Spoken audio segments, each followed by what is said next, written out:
আসসালামু আলাইকুম। নবম শ্রেণীর প্রিয় শিক্ষার্থীরা কেমন আছো? সবাই আশা করি অনেক ভালো আছো। তোমাদের হচ্ছে 140 নম্বর পেজে অনুশীলন অঙ্ক থেকে আছে আমরা 4 নাম্বার যে অঙ্কগুলো দেওয়া আছে 4 নাম্বারের এখানে তোমাদের অপনয়ন পদ্ধতির সমাধান করো। এখানে 4টি অঙ্ক দেওয়া আছে, ঠিক আছে? একটি, দুটি, তিনটি, 4টি। এই 4টি অঙ্ক হচ্ছে আমরা সমাধান করব। এখানে তোমাদেরকে কি করতে হবে? অপনয়ন পদ্ধতিতে সমাধান করতে হবে। তো আগের পর্বে কিন্তু আমরা প্রতিস্থাপন পদ্ধতির সমাধান করেছিলাম। তো ওই ভিডিওটি অবশ্যই দেখবা যারা দেখোনি। তো এখানে দেখো, এক নম্বরে যেটি দেওয়া আছে 3x মাইনাস 5y ইজিক্যাল কত? -9, তাই না? তাহলে 5x মাইনাস 3y ইজিক্যাল কত দেওয়া আছে? 1। তো এটাকে যদি আমরা অর্থাৎ সমাধান করি, দেখো কি হয়। তো এখানে দেখো, উভয় পক্ষকে আমরা 3 দ্বারা প্রথমে গুণ করব। কিভাবে? 3 3 9, 9x, ঠিক আছে? 3 5 15 মাইনাস 15y ইজিক্যাল কত? 3 নং 27 মাইনাস 27। তো 1 নং উভয় পক্ষকে 3 দ্বারা গুণ করে। আবার যদি আমরা পরেরটা করি, 5 দ্বারা গুণ করব। 5 5 25, 25x মাইনাস হচ্ছে 3 5 15, 15y ইজিক্যাল কত? 5, 5 কে 5, ঠিক আছে? তাহলে 5 দ্বারা গুণ করে। তো এখানে দেখো, 2 নংকে আমরা কি করব? 1 নং দ্বারা মাইনাস করে পাবো আর কি। কত পেলাম? 16x ইজিক্যাল কত? 32, বা হচ্ছে x ইজিক্যাল টু 2, ঠিক আছে? অর্থাৎ 16 দুগুণে 32। এখানে ভাবতে পারো 2 আসলো কোথা থেকে বা x আসলো কোথা থেকে? আমরা যদি x লিখি, 16 যদি আমরা নিচে করি তাহলে কি হতে হয়? 16 দুগুণে 32, 2 আসে। এখন 2 নং এবং x ইজ ইকুয়াল টু 2 বসিয়ে পাই। তো দেখো, 25 এক্স মাইনাস হচ্ছে 15y ইজ ইকুয়াল টু 5। তো এটা আমরা কোথায় পেয়েছিলাম? এই যে এখানে 2 নংয়ে পেয়েছিলাম, তাই না? তো এটা আমরা হচ্ছে বসিয়ে পেলাম। তো এটাকে আমরা কি করব? 2 দ্বারা প্রথমে এই 25কে যদি আমরা অর্থাৎ গুণ করি তাহলে কত আসে আমাদের? বা হচ্ছে 15y ইজ ইকুয়াল টু 5। তাহলে 50 minus 15y is equal to 5। তো 15কে আমরা যদি এই পাশে নিয়ে আসি, মাইনাস হয়ে আসবে। তাহলে আমাদের 15y is equal two minus 45। তার মানে অতএব এই যে ওয়াই ইজ ইকুয়াল টু 3 থাকে, তাহলে অতএব নির্ণয় সমাধানে এক্স ওয়াই কত থাকে? 2 3 থাকে, ঠিক আছে? তো আমাদের 1 নম্বরটা হয়ে গেল। এখন 2 নম্বরটা দেখো, এক্স প্লাস 1 বাই হচ্ছে ওয়াই প্লাস 1 ইজ ইকুয়াল কত? 4/5, ঠিক আছে? এবং এক্স মাইনাস 5 বাই হচ্ছে ওয়াই মাইনাস 5 ইজ ইকুয়াল কত? 1/2। তো এটাকে যদি আমরা সমাধান করি, দেখো এটাকে যদি আমরা সমাধান করি, তো তো এটা হচ্ছে আমাদের তো প্রথমটা যদি আমরা এইভাবে করি, বা হচ্ছে 5, অর্থাৎ এই 5 প্রথমে লিখলাম, ঠিক আছে? 5 আর গুণ হবে। তো 5 লিখলাম, তারপরে এক্স প্লাস 1, এই যে এক্স প্লাস 1, তারপরে আমাদের সমান সমান চিহ্ন। তো 4 লিখবো, 4 কমন, এবং হচ্ছে কি ওয়াই প্লাস 1 লিখলাম, ঠিক আছে? তো এখন দেখো, 5 এই 5কে আমরা ওয়াই এক্স গুণ করবো, অর্থাৎ 5x প্লাস কত? 5 কে 5, অর্থাৎ 5 হবে ইজিক্যাল কত? 4y, ঠিক আছে? প্লাস 4, অর্থাৎ 4 কে 4। তো এখানে দেখো, 5x মাইনাস হচ্ছে 4y, এই 4y হচ্ছে এই পাশে নিয়ে আসলাম, তাহলে মাইনাস হয়ে আসবে ইজিক্যাল কত? এই 4, এই যে 4 লিখলাম, আর এই প্লাসের 5 এই পাশে আসলে মাইনাস হয়ে আসবে। তো এখানে দেখো, 5x মাইনাস 4y ইজিক্যাল কত? -1 থাকে, তাই না? এটা আমরা 1 নং দিলাম। আবার হচ্ছে x মাইনাস 5 বাই হচ্ছে y মাইনাস 5 ইজিক্যাল কত? 1/2। তো এখানে দেখো, এই আড়াআড়ি গুণ, আবার 2 আমরা হচ্ছে আড়াআড়ি গুণ করলে 2x মাইনাস 5 আসে, এজিক্যাল কত? 1 যদি লিখলি y মাইনাস 5 আসে। তো ঠিক আগেরটার মতো না, 2x মাইনাস 10 ইজিক্যাল কত? y minus 5। তো 2x মাইনাস হচ্ছে y ইজিক্যাল টু মাইনাস 5, অর্থাৎ এই পাশে যদি আমরা 10কে নিয়ে আসি, প্লাস হয়ে আসবে। তো আমরা হচ্ছে 2x মাইনাস ওয়াই যেগুলো কত? 5, ঠিক আছে? 10 থেকে তুমি হচ্ছে 5 বাদ দাও, 5 থাকে। তো তারপর দেখো, 8x মাইনাস হচ্ছে 4y ইজিক্যাল টু কত? 20, ঠিক আছে? তো দেখো, উভয় পক্ষকে 4 দ্বারা গুণ করে, আমরা 4 দ্বারা গুণ করবো। 4 দুগুণে 8, এখানে ওয়াই এর সাথে 4 কে 4, 4y, ঠিক আছে? আর 4 5 20। তো 2 নং হচ্ছে সমীকরণ আমরা পেলাম। এখন হচ্ছে 1 নং থেকে অর্থাৎ 1 নং থেকে 2 নং করে মাইনাস করে আর কি যা পাই, minus 3x equal to minus 1 minus 20, বা হচ্ছে 3x ইজিক্যাল টু কত? মাইনাস 21, ঠিক আছে? অর্থাৎ মাইনাসের 1 মাইনাসের 20 হলে মাইনাসের 21 হয়, এবং x ইজিক্যাল টু কত? 3 7। কিভাবে হলো? x তারপরে হচ্ছে 7 হলো হলো কিভাবে? প্লাসের 3 7 21, ঠিক আছে? 7 অর্থাৎ ভাগ করে আর কি।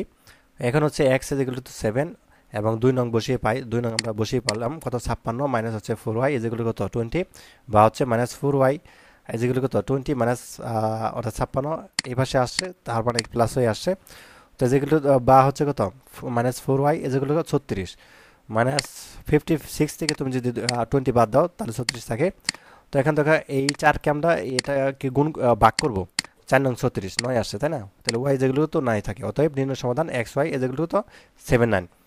তো যাই হোক আমাদের 2 নাম্বারটা শেষ। তো 3 নং দেখো 2x plus 3 by y is equal to 5, 5x minus 2y is equal to 3। তো এটাকে যে আমরা সমাধান করি, দেখো কিভাবে হয়। তো উভয় পক্ষকে আমরা 2 দ্বারা প্রথমে গুণ করব। তে 4x প্লাস 6 বাই হচ্ছে y ইজ ইকুয়াল টু 10, উভয় পক্ষকে 2 দ্বারা গুণ করে, ঠিক আছে। এর যে 2 দুগুণে 4, 4x প্লাস হচ্ছে 3 দুগুণে 6, তাই না, 6 বাই হচ্ছে 6 y ইজ ইকুয়াল টু কত 10, 5 দুগুণে 10, 10 অর্থাৎ 1 নং সমীকরণ। এবং আবার 5x মাইনাস হচ্ছে 2 by B y is equal to 3। তো এটাকে আমরা 3 দ্বারা গুণ করে 3 5 15, 15x 3 দুগুণে 6, এদের 3 দুগুণে 6, ঠিক আছে, বাই হচ্ছে y 3 3 9, যে 9, ঠিক আছে। তো এখন 1 নং এটা কিন্তু যোগ হবে, 1 নং এবং 2 নং হচ্ছে আমরা যোগ করে পাই। তো 9x ইজ ইকুয়াল টু অর্থাৎ 19, ঠিক আছে। এখানে একটা এখানে দেখো যে 1 নং এবং 2 নং আমরা যোগ করে পাই। এই যে তুমি 4x এবং হচ্ছে 15x যদি যোগ করো কত হয়, 19x হয়, তাই না। আর এই যে 9 আর হচ্ছে তোমাদের অর্থাৎ যদি এই 10 যোগ করো কি হয়, 19 হয়, ঠিক আছে। তাহলে x ইজ ইকুয়াল টু 9, অর্থাৎ 19কে তুমি 19 দ্বারা ভাগ করলে 1 হয়। এখন x ইজ ইকুয়াল টু 1 এর মান হচ্ছে 2 নং বসিয়ে পাই। এখন আমরা বসিয়ে পেলাম 15 1 মাইনাস হচ্ছে 6 by y is equal to 9। তো এখন দেখো তো মাইনাস 6 বাই হচ্ছে y ইজ ইকুয়াল টু 15, এই পাশে চলে আসে মাইনাস হয়ে, তাহলে আমাদের এত থাকে মাইনাস 6 থাকে। তো এত থেকে আমাদের মাইনাস 6 এবং y ইজ ইকুয়াল টু 9, এটাকেও ভাগ করে আমরা হচ্ছে 1 পেলাম। অতএব নির্ণয় সমাধান x y is equal to 1 by 1, 1 1 আর কি। তো তারপর দেখো সর্বশেষ আইবি অর্থাৎ অর্থাৎ 4 নাম্বারটা, যে ax plus by is equal to 1 এবং bx plus ay is equal to 2ab by হচ্ছে a square plus b square.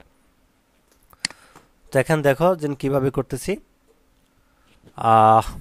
সমাধান। দেখো উভয় পক্ষকে আমরা কি করব, b দ্বারা গুণ করব। এখানে ax আছে plus by is equal to 1 আছে, তাহলে আমরা কি করব, b দ্বারা গুণ করব। তাহলে এর পরে হচ্ছে b দিলাম, আমরা x দিলাম, ঠিক আছে। b দ্বারা এটাকে গুণ করলে b আসবে, এবং b দ্বারা b কে গুণ করলে b square y is equal two তো b, অর্থাৎ b কে তুমি 1 দ্বারা গুণ করলে b আসবে 1 নং। এবং আবার দেখো bx plus ay is equal to 2ab, ঠিক আছে, বাই হচ্ছে কি a square plus b square. তো এটাকে তোমরা যদি a দ্বারা গুণ করো তাহলে কত আসে, abx plus a square y is equal to 2a square b by হচ্ছে a square plus b square 2 নং। তো এখন 2 নংকে তুমি 1 নং দ্বারা বিয়োগ করে পাবে। এখন তোমার এই যে 2 নং যে আছে যেটা, এই 2 নংকে তোমাকে কি করতে হবে, 1 নং দ্বারা বিয়োগ করতে হবে। তো বিয়োগ করলে আমরা কত পাই, দেখো a square plus y minus y, আচ্ছা a square plus a square y minus হচ্ছে b square y is equal to 2a square b by হচ্ছে a square plus b square minus হচ্ছে b, 2a square plus b minus b অর্থাৎ a square plus b square. তো এখান থেকে বা হচ্ছে y কে আমরা যদি কমন নেই, a square minus b square is equal to কত, a square plus b square আর 2 square b minus a square b minus হচ্ছে b কিউব। তো y কে যদি আমরা আবার কমন নেই, a স্কয়ার মাইনাস হচ্ছে b square is equal to কত, a square plus b square a square b minus হচ্ছে b কিউব। আবার কি যে আমরা y কে কমন নেই, a square minus b square, আবার যদি সমান সমান কত হয়, a স্কয়ার প্লাস হচ্ছে নিচে কত আসবে b স্কয়ার। তো b অর্থাৎ বা y ইজ ইকুয়াল টু কত, অর্থাৎ y স্কয়ার মাইনাস হচ্ছে b স্কয়ার সমান সমান কত আসবে b, এখানে যে আমরা নেই স্কয়ার মাইনাস হচ্ছে b স্কয়ার, নিচে হচ্ছে স্কয়ার প্লাস b স্কয়ার। তো y ইজ ইকুয়াল টু কত, b বাই হচ্ছে স্কয়ার প্লাস b স্কয়ার। তো এখন ax প্লাস by সমান সমান হচ্ছে 1। সমীকরণে y এর প্রাপ্ত মান বসিয়ে পাই, তো আমরা হচ্ছে জাস্ট মান বসিয়ে বসাবো, বসানোর পরে হচ্ছে আমাদের স্কয়ার প্লাস b স্কয়ার আসলো। এবং এটাকে আমরা হচ্ছে কমন নিব, কমন নেওয়ার পরে আমাদের হচ্ছে ax যদি কমন নেই, square plus b square plus হচ্ছে b square is equal to কত, স্কয়ার প্লাস b স্কয়ার। তো x square plus b square is equal to কত আসবে, square plus b square minus হচ্ছে b স্কয়ার। তো x আমরা যদি আমার নেই, square plus b square is equal to কত আসবে, স্কয়ার আসবে, ঠিক আছে। তো x যদি কমন নেই, square plus b square is equal two a, তো বা হচ্ছে x উপরে a নিচে হচ্ছে কত, স্কয়ার প্লাস b স্কয়ার। অতএব নির্ণয় সমাধান এত, ঠিক আছে। এটা হচ্ছে তোমাদের সমাধান। তো এই ছিল তোমাদের হচ্ছে 140 নম্বর পেজের 4 নম্বর প্রশ্নের অপনয়ন পদ্ধতির সমাধান। তো অনেকের হচ্ছে মাথার উপর দিয়ে গেছে সবকিছু। তো ভিডিওটি আরেকবার দেখবা, তাহলে বুঝতে পারবা। ধন্যবাদ সবাইকে ভিডিওটি দেখার জন্য। আল্লাহ হাফেজ।